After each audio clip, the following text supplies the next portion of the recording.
So what if President Biden could make Russia pay for American military aid to Ukraine? Sounds impossible? Sounds crazy?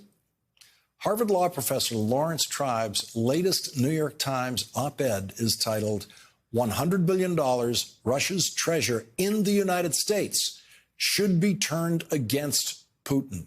Professor Tribe and Jeremy Lewin write, President Biden could liquidate the tens of billions of dollars the Russian central bank has parked in the United States as part of its foreign exchange reserves. By some estimates, those funds may total as much as $100 billion. Even if the Justice Department were able to sell every yacht and mansion it seizes over the coming months, earmarking the profits for military and humanitarian aid, the process would be too slow and the proceeds too insignificant to meet Ukraine's growing and urgent needs for tanks, anti-aircraft missiles, food, and medicine. Joining us now is Laurence Tribe, University Professor of Constitutional Law Emeritus at Harvard Law School. He has won 35 cases in the United States Supreme Court. Professor Tribe, thank you very much for joining us tonight.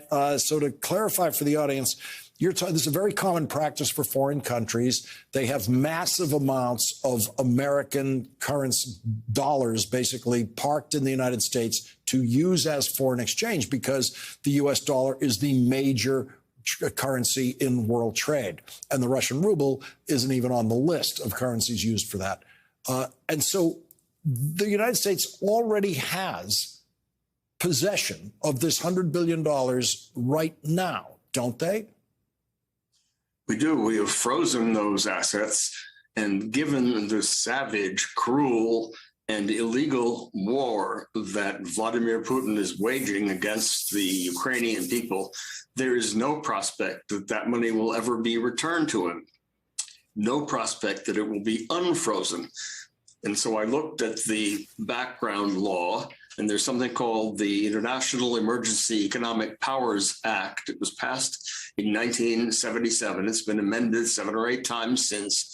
It's been used by Presidents Carter and Reagan and George H.W. Bush, Obama, and Trump. It's a bipartisan law, and its language, its explicit text in Section 1702A1B unambiguously authorizes the President of the United States, upon the declaration of a national emergency, which has been declared in this connection, to control and direct and compel any use of any foreign government property in the United States.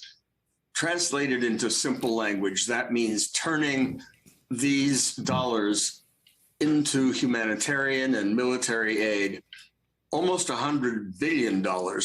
And in doing that, we could really show Vladimir Putin, quite apart from the desperate needs that this money would meet urgently, we could show Vladimir Putin how wrong he is in believing that the rule of law is obsolete, that it is our source of weakness, that democracies are doomed, and that only autocracies can succeed.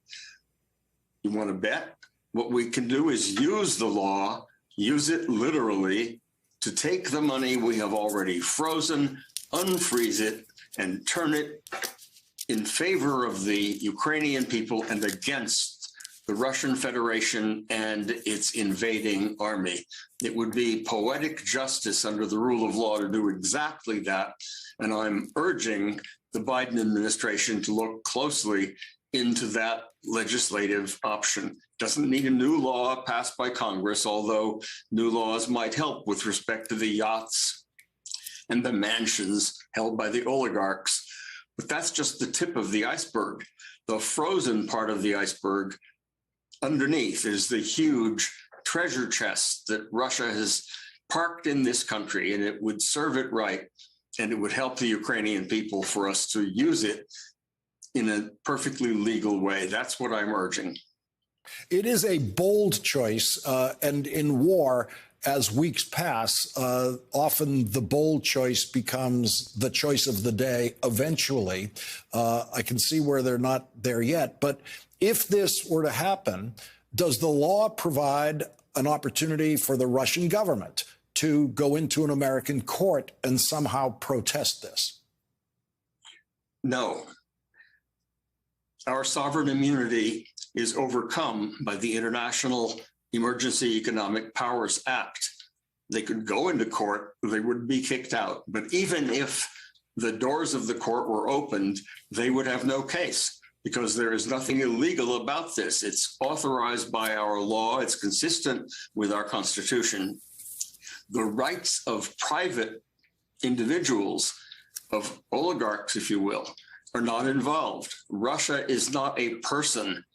Russia is a government, and these governments don't have rights under our Constitution. They have claims, but the claims are not going to be vindicated in an American court, even if the United States government were to waive its immunity, and I don't see why it should. So to look at this from the other angle, where it's not so bold, is to say, look, the United States government has already frozen this money. The Russian government does not have access to it. They've lost their access to it. And your point is there's no real prospect in the future of the Russian government getting access to this again, given the atrocities that they have committed in Ukraine.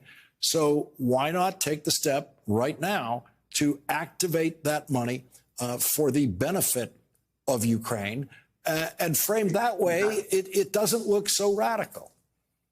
Exactly. And it's kind of an atrocity to have the money just sitting there when it could be used to save lives, to feed people, to provide missiles, and without any burden, not a single bit of burden on American taxpayers.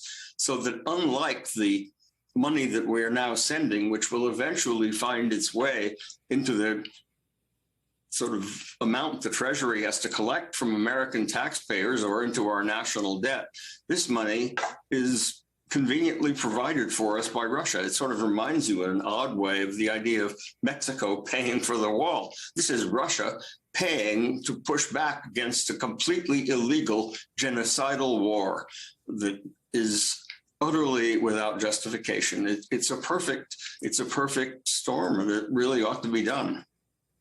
Professor Laurence Tribe, thank you for joining us with this tonight. And in the eventuality that the White House doesn't watch this segment and decide to do it tomorrow, which I kind of doubt will happen, let's revisit this down the line in a couple of weeks, because I think as time passes, it becomes a riper and riper option. Thank you very much for joining us tonight. Thank you.